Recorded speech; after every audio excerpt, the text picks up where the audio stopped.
Good evening. Our country appears to have once again been struck by an act of terrorism. The question tonight, from where?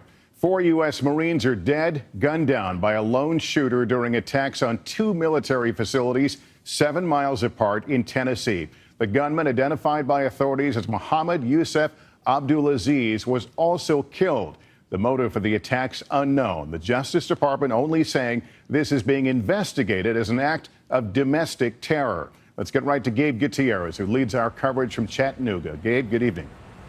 Lester, good evening. The FBI is now on the scene, taking the lead in this investigation. This is the building where the gunfire started, and amazingly, everyone inside survived. But just a few miles away, the violence turned deadly.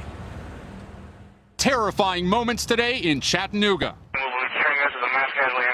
as a hail of bullets tore through 2 military centers. This woman heard it all unfold. Like, as soon as I turned, he was ducking down, he was on the phone, and we heard all those shots fire. It was loud, and it was fast. Police say around 10:35 this morning, a gunman shot more than 25 rounds into this Armed Forces recruitment center, then drove 7 miles to this Navy and Marine Corps center and opened fire again. You don't ever think it's going to happen where you live, but it can happen anywhere. We are conducting this as an act of domestic terrorism.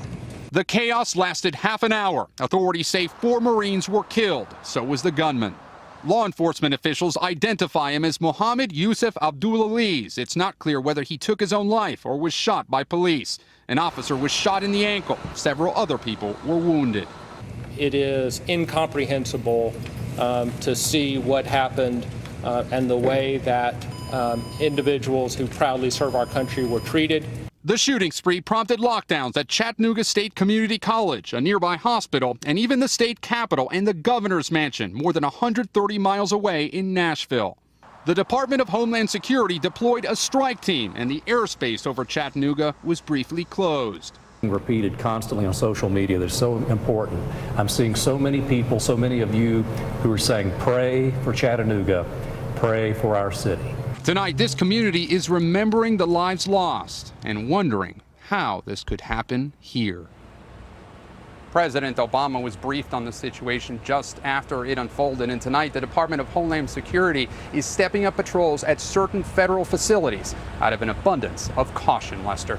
Hey, NBC News fans, thanks for checking out our YouTube channel. Subscribe by clicking on that button down here, and then click on any of the videos over here to watch the latest interviews, show highlights, and digital exclusives. Thanks for watching.